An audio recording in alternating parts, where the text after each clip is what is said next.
Friends, आज हम start कर रहे हैं एज ऑफ चौसर। हमारी जो लास्ट वीडियो थी it was about Anglo Saxon age. Anglo Saxon age के बारे में मैंने आपको सारा डिटेल्स जो थी वो आपको लास्ट वीडियो में बताई थी। Now today I am talking about age of Chaucer. इसे अर्ली मॉडर्न एज या फर्स्ट मॉडर्न एज भी बुलाया जाता है। और जो हमारे चौसर हुआ करते थे, द नेम इज ऑन चौसर। चौसर हमारा एक जॉफ्री चौसर एक राइटर हुआ करते थे, इस एज के राइटर हुआ करते थे वो, और उन्हें अर्लीस्ट ऑफ ग्रेट मॉडर्न्स भी बुलाया करते हैं। जॉफ्री चौसर एक ऐसे राइटर थे जिनके बाद में एक लिटरेचर के अंदर एक सडन जो चेंज आया था वो लिटरेचर में आप देख सकते हैं। ये जो हमारी एज है ये स्टार्ट होती है 1340 से 1400 तक। हर बार जब भी सोसाइटी में कुछ ना कुछ चेंज आते हैं तो वो हमारे लिटरेचर में नज़र आते हैं, या जो लिटरेचर में नज़र आता है वो एक जिसे कहें कि आप एक आईना होता है। It's like a mirror of the society of that time period. तो इस टाइम में जो बहुत बड़ी जो हैपनिंग्स हुई हैं उसका असर उनकी सोसाइटी पे नज़र आता है। सी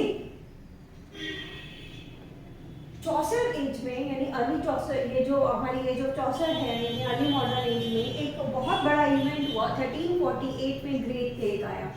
ग्रेट प्लेग जो था it was a mass destruction of Mankind. Actually बहुत सारे लोग मर गए थे इस ग्रेट प्लेग की वजह से। 1/3 of the population was died, it was रेविश्ड।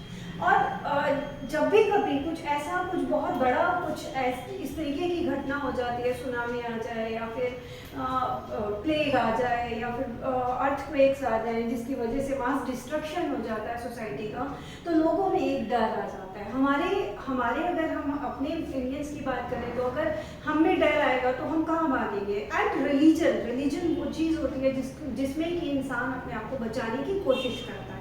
ये बहुत इंपॉर्टेंट होता है। अगर हम इंडियंस के साथ में कुछ होगा तो हम मंदिर भागेंगे, मस्जिद भागेंगे। इन द सेम वे जब ये क्रिश्चियंस के साथ में हुआ, दे पीपल वर क्रिश्चियंस, तो अब जब उनके साथ हुआ तो they go to the church. उनको ऐसे फील होने लगा that they people have made some sin जिसकी वजह से they people are facing these problems. तो अब चर्च की तरफ भागे, लेकिन church was highly polluted at that time. लोग जो थे, बिशप्स जो थे, उस वक्त के प्रीस्ट जो थे, the people have started selling pardon. वो लोगों को बोलते थे, इनमें एक वे होता है, आपने अगर कोई सिन किया हुआ है और आप अपने गिल्ट से फ्री होना चाहते हैं तो एक कन्फेशन पॉइंट होता है वेयर जहाँ की कन्फेशन बॉक्स बनाया होता है जहाँ पे आप जाके अपना कन्फेस कर सकते हैं गिल्ट। एंड जो उस वक्त पार्डनर होता है वो आपके लिए भगवान से प्रे करता है कि वो आपको भगवान से प्रे करके आपकी सिन से आपको फ्री करवा देगा। इस टाइम में भी ऐसे हुआ, लोग भागे चर्च की तरफ और वहाँ पे जो चर्च के पार्टनर्स थे दे पीपल से कि अगर in case you want to free from your sin तो आपको उसके लिए मुझे पैसे देने पड़ेंगे। They people have started selling pardon, उन्होंने पैसे लेने शुरू कर दिए। तो इसका क्या इफेक्ट हुआ? इसका इफेक्ट ये हुआ कि जो रिलीजन था वो करप्ट हो गया, चर्च जो थी वो करप्ट हो गई। तो जब जिस जगह का रिलीजन करप्ट हो जाता है बट नेचुरल है, वो सोसाइटी जो है डेविस्टेशन की तरफ चल देती है। एक तो ये इंपॉर्टेंट चीज हो गई। दूसरी नॉर्मन वॉर हुई 1337 to 1453। It was again 100 years war. इसको हम 100 year वॉर भी बुलाते हैं, 100 years war. It was again fought between England and France. याद रखना है आपको, जो नॉर्मन वॉर हुई थी ये फ्रांस और इंग्लैंड के बीच में हुई थी। ऑल्दो अभी तक की जितनी भी वॉर हमने देखी है, लास्ट हमने 1066 में वॉर ऑफ हेस्टिंग्स देखी थी, it was again fought between England and France. I have told you about in my last video. तो इंग्लैंड और फ्रांस के बीच में ये वॉर हुई। 100 year वॉर अगेन 1337 में स्टार्ट हुई, 1453 में चली, 1453 तक चली। एक्चुअली वॉर ऐसे नहीं होती थी कि एक बार स्टार्ट हो गई तो वो कंटिन्यूसली चली जा रही है। तब वॉर ऐसे हुआ करती थी, थोड़ा टाइम चली फिर रुक गई, फिर थोड़ा टाइम चली फिर रुक गई, but it was continued till 1453। तो 1453 तक ये रुक के चल के इस तरीके से कभी वो जीते कभी ये हारे, कभी ये जीते कभी वो हारे, इस तरीके से ये वॉर जो थी वो कंटिन्यूड थी।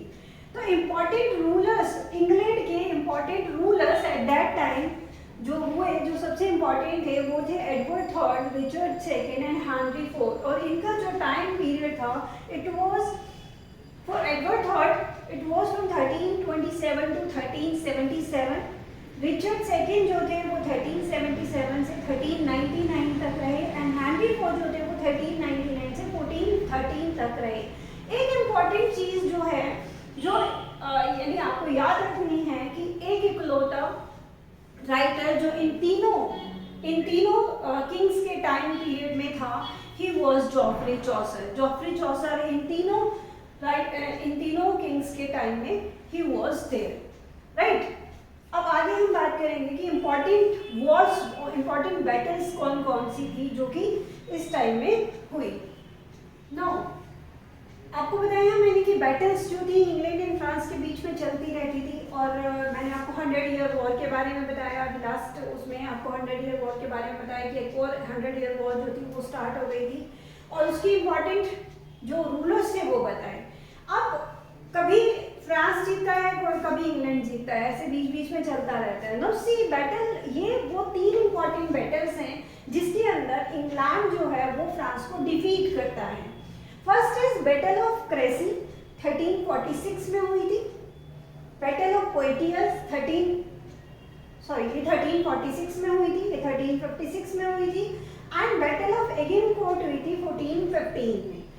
अब इंग्लैंड जो था इस टाइम पीरियड में इंग्लैंड अपने फुल स्ट्रेंथ पे था और इंग्लैंड जो है फ्रांस को हरा दिया था।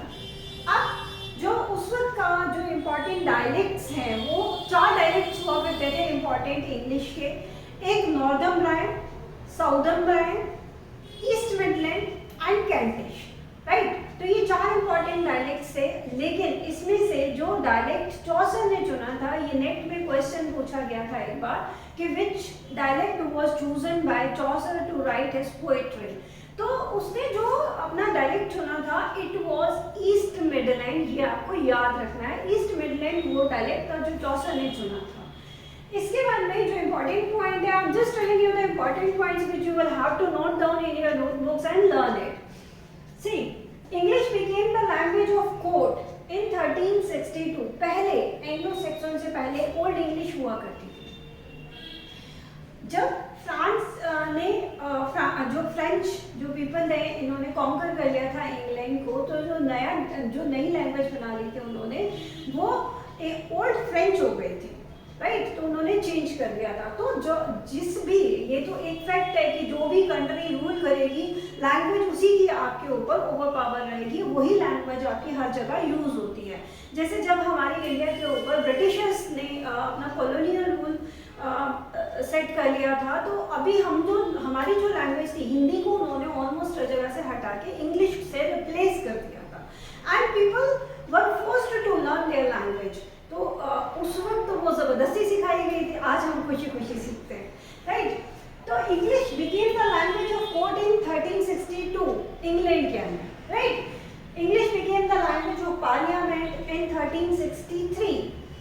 इसके बाद में पहले लैंग्वेज ऑफ कोर्ट चेंज हुआ, फिर लैंग्वेज ऑफ पार्लियामेंट चेंज हुआ, और उसके बाद फ्रेंच को टोटली रिप्लेस कर दिया स्कूल करिकुलम में से 1386 में। It was an important event, क्योंकि जब स्कूल में ही आपकी लैंग्वेज सिखाई जाएगी, पहले फ्रेंच में बच्चे पढ़ा करते थे, फिर इंग्लिश ने रिप्लेस कर दिया फ्रेंच को। जब स्कूल में आपकी लैंग्वेज सिखाई जाएगी तो बट नेचुरल है, बच्चों को और अच्छे से समझ में आएगा, and they will try to learn about the history of their home country. तो आज की वीडियो यहीं तक। आई होप आप लोगों को समझ में आ गई होगी। Thank you very much. Like करके मुझे बता दीजिएगा कि आपको पसंद आ रही है, नहीं आ रही है, आपको समझ आ रहा है या नहीं आ रहा है। और in case you are having any types of doubt, you can ask me in comment box. Thank you so much. Bye bye.